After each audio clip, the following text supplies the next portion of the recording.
casa dele no Rio de Janeiro. Saiu de lá como futuro ministro. O que eu percebia nas pessoas comuns era um certo entusiasmo, um desejo que eu aceitasse esse convite. Então as pessoas me procuram, me cumprimentam. Para mim é um sinal de que há uma grande expectativa e espero corresponder a essa expectativa. O ex-ministro do Supremo, Aires Brito, disse que essa mudança rápida do senhor da Justiça para o Executivo, ela comprometeria a separação e a independência dos poderes Executivo, Legislativo e Judiciário.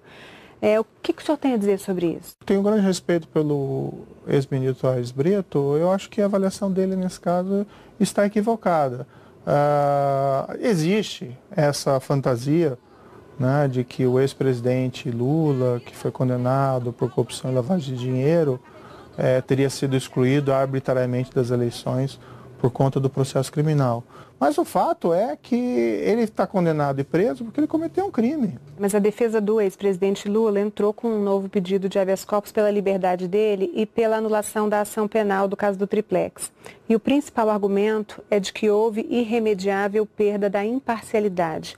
O senhor em algum momento temeu colocar em risco todo o trabalho feito até agora ao aceitar o convite para o Ministério? Não, veja, essa questão pertence hoje às Cortes de Justiça, não mais a mim. Mas eu proferi a decisão em relação ao ex-presidente Lula em meados de 2017. Né? Então, assim, eu nem conhecia o presidente eleito Jair Bolsonaro. Eu sopesei, né, essas questões, também levei em conta, mas pelo que eu vejo nas pessoas comuns que eu encontro por aí, ninguém tem essa sombra de desconfiança. Na sexta-feira, depois dessa entrevista, o Conselho Nacional de Justiça solicitou que Sérgio Moro preste informações por suposta atividade político-partidária ao aceitar o convite para ser ministro. O juiz terá 15 dias para se manifestar. Eu estou indo para consolidar os avanços da Operação Lava Jato em Brasília. O senhor acha que o momento que a gente vive hoje, politicamente, é resultado desses 4 anos da Lava Jato? Em parte, nas eleições, havia um sentimento muito forte contra um sistema político que, apesar de todas essas revelações de casos de grande corrupção, praticamente nada fez. O atual senhor presidente eleito foi quem talvez melhor foi identificado pela população como alguém que modificaria esse status quo. Qualquer outro candidato que fosse identificado com essa causa anticorrupção teria boas chances, sem prejuízo das outras bandeiras do candidato. Né? O senhor deu uma coletiva essa semana em que enumerou ali, listou uma série de medidas que pretende encaminhar ao Congresso ao longo do governo. O juiz defendeu que condenados por homicídios pelos tribunais do júri cumpram pena imediatamente, sem esperar o julgamento de recursos. Que seja proibida a progressão de pena e a saída temporária de presos que tenham vínculos com organizações criminosas. Que crimes graves demorem mais a prescrever. Que haja uma regulação mais clara para que policiais possam trabalhar disfarçados. Que seja ampliado o banco de dados genético para esclarecer crimes com exames de DNA. Que denunciantes anônimos sejam mais protegidos. Entre as propostas e bandeiras de campanha do presidente eleito está a flexibilização da posse e do porte de armas. O que seria isso na prática, essa flexibilização? As regras atuais são muito restritivas para o posse de arma em casa. Posse é a pessoa ter uma arma dentro de casa, não ela sair por aí passeando com a arma. E aí é porte, é diferente. Hoje a gente tem uma pessoa com 25 anos que preencha uma série de requisitos, passe por uma série de testes psicotécnico, antecedentes criminais, e se ela comprovar que ela tem uma necessidade de, por algum motivo, de ter uma arma, ela consegue ter uma arma. Em que isso mudaria? Eu acho que isso não pode ser muito além de uma afirmação, de que eu quero ter uma arma em casa, eu estou preparado, eu não tenho antecedentes criminais, eu fiz os testes psicotécnicos, e assim, eu quero ter uma arma para vamos dizer assim, porque eu me sinto mais seguro por isso. Vários estudos mostram que esse armamento não obrigatoriamente reflete numa diminuição da criminalidade. Acho que a questão não é exatamente diminuição ou não da criminalidade. O senhor presidente foi eleito com base nessa proposição e me parece que existe aí um compromisso com seus eleitores. O senhor, como juiz, tem o direito a ter uma arma em casa. Sim. O senhor tem uma arma? Sim. Mas não anda armado? Bem, aí são questões relativas à segurança pessoal, eu prefiro não responder, mas normalmente não. Tem alguma coisa que tire o sono do senhor hoje? Hoje, olha, eu exerço essa profissão de magistrado na área criminal e não raramente me deparei com casos muito difíceis. Isso sempre envolve uma situação de risco, mas vão ser tomadas as providências necessárias para assegurar a minha proteção policial durante esse período e também das pessoas a mim próximas. A gente teve no ano passado 62 mil homicídios no Brasil. Qual a meta do senhor para daqui 4 anos em relação a esse número? Não tenho condições de me comprometer com um percentual de redução específico, porque veja, isso não é exatamente matemática. O que é importante, no entanto, é iniciar um ciclo virtuoso. Essa semana a gente teve no Rio de Janeiro uma operação no Complexo da Maré em que 5 pessoas foram mortas. Isso é uma coisa recorrente. Onde que o poder público está errando? O Estado realmente tem que ter uma política mais rigorosa em relação a essas organizações criminosas. Segue 3 padrões: investigações sólidas, direcionadas à organização e aos seus líderes, prisão dos líderes, isolamento dos líderes, confisco do produto da atividade criminal e do patrimônio da organização. É assim que se desmantela a organização criminosa. O criminoso vai para a cadeia, o policial vai para casa. O confronto é o que tem que ser evitado ao máximo. Mas hoje, na situação que a gente tem, o confronto é quase que diário. Essa é uma situação que tem que ser evitada. Como reverter isso para que esse confronto seja evitado? Não é uma coisa simples, não vou dizer assim, não vai acontecer isso depois de janeiro? Pode acontecer, mas são situações indesejadas. Não pode se construir uma política criminal, mesmo de enfrentamento do crime organizado, baseado em confrontos de tiroteio, porque o risco de danos colaterais é muito grande. E não só danos colaterais, mas o risco para o policial. O governador eleito do Rio de Janeiro, Wilson Witzel, ele prevê o abate de qualquer pessoa que esteja portando um fuzil. O senhor, como juiz, também vê amparo legal nessa proposta? Não me parece razoável que o policial tenha que esperar o criminoso atirar nele com uma metralhadora ou com um fuzil antes que ele possa tomar qualquer providência, certo? Eu tenho minhas dúvidas se isso já não é acobertado pela legislação, mas nós vamos estudar se é necessário uma reformulação da lei nesse sentido. Eu não tenho condições de agora efetuar uma crítica apropriada, porque eu não sei exatamente o que ele está defendendo. Ele está defendendo, inclusive, a compra de drones que possam ser usados para, por exemplo, se tiver um bandido numa comunidade no Rio de Janeiro com um fuzil na mão, para que se possa atirar. Ele diz que vai defender os policiais juridicamente para que isso seja feito. Aí eu teria que sentar com ele e conversar e entender exatamente qual que é o nível de concreção dessa proposta. Se está numa situação de confronto policial, com risco ao policial de ser alvejado num confronto, eventualmente. Não, a proposta dele vai além, desculpa. Mas assim, eu não sou assessor do governador. Não, é só para eu saber até que ponto. E assim, são declarações que ele deu em entrevistas e tal. Isso tem que ser conversado com mais, como é que se diz, cautela e ponderação para saber em concreto exatamente o que se pretende.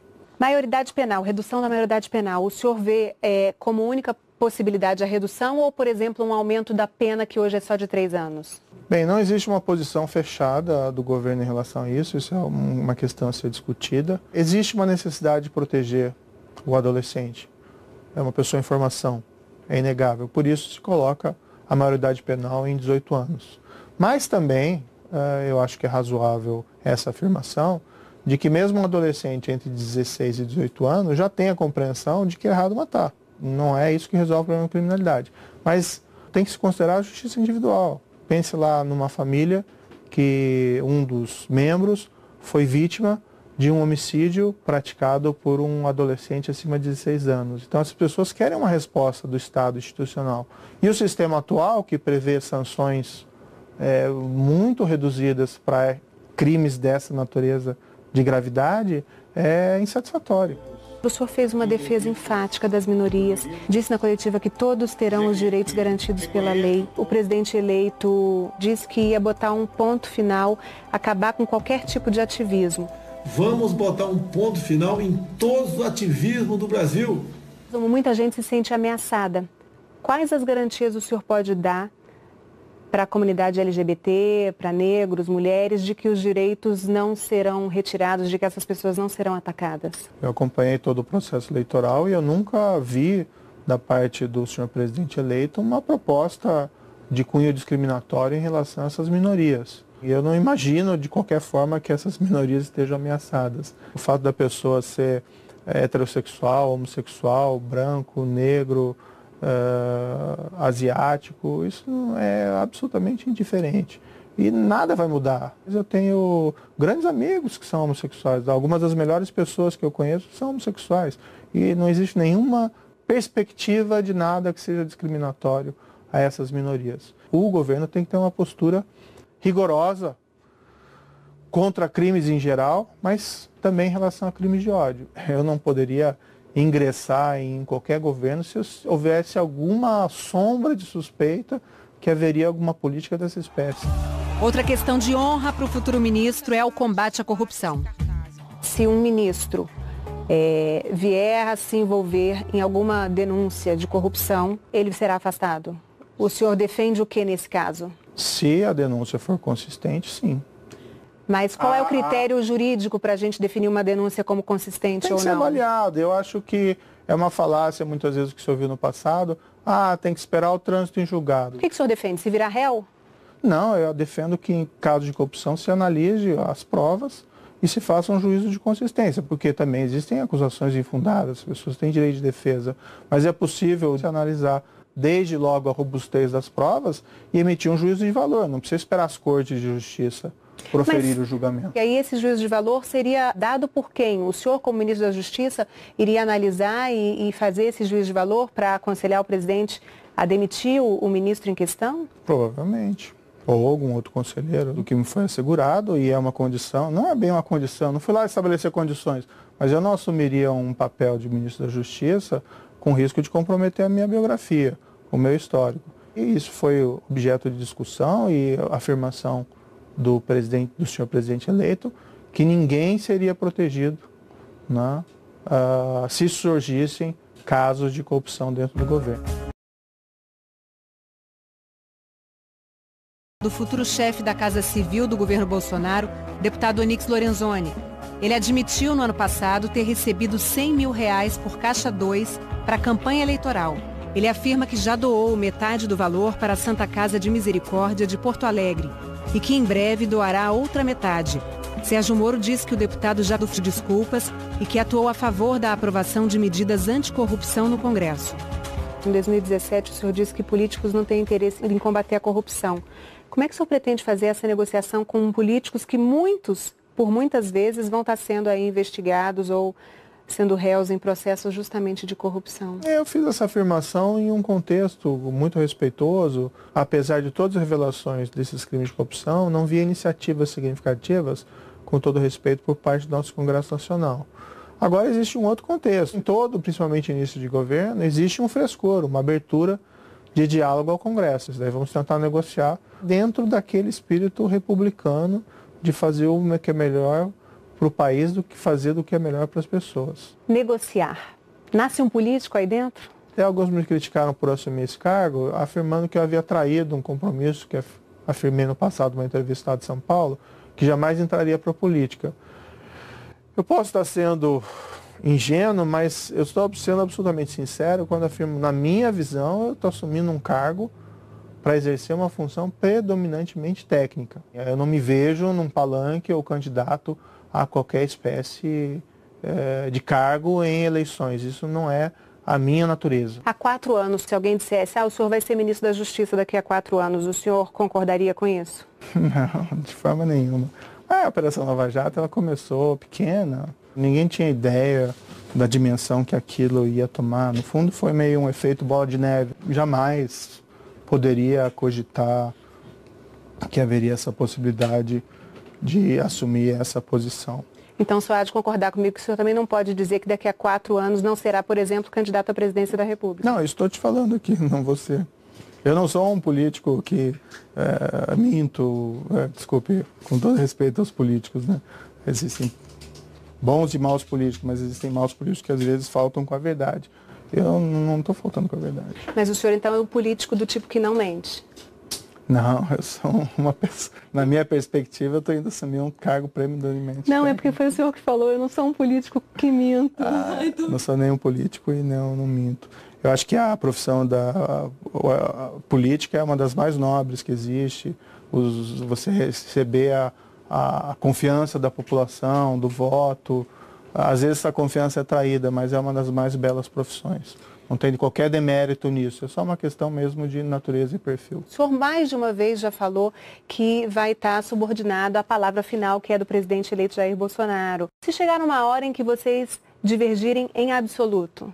Depende sobre o quê, né? Quem foi eleito foi o senhor presidente. E, eventualmente, se acontecer uma situação dessa, ele pode desejar me substituir por alguém que possa cumprir uma política que eventualmente eu discorde em absoluto. Eu vou assumir esse cargo em janeiro, não com a perspectiva de ser demitido, mas com a perspectiva de realizar um bom trabalho e ter uma convergência com o presidente eleito. Mas se tudo der errado, eu deixo daí também o cargo ministerial e certamente vou ter que procurar me reinventar no setor privado de alguma forma. E o Supremo? Às vezes até um pouco delicado ficar falando em Supremo quando não existem vaga. É uma perspectiva, uma possibilidade que se coloca no futuro. Quando surgir uma vaga, o meu nome pode ser cogitado, assim como o nome de várias outras pessoas. A gente está conversando aqui dentro do seu gabinete da Justiça, mas oficialmente o senhor está de férias. E tem recebido críticas porque já está trabalhando, atuando como futuro ministro. Há quem veja nessa situação, que ela fere o princípio da legalidade e da moralidade.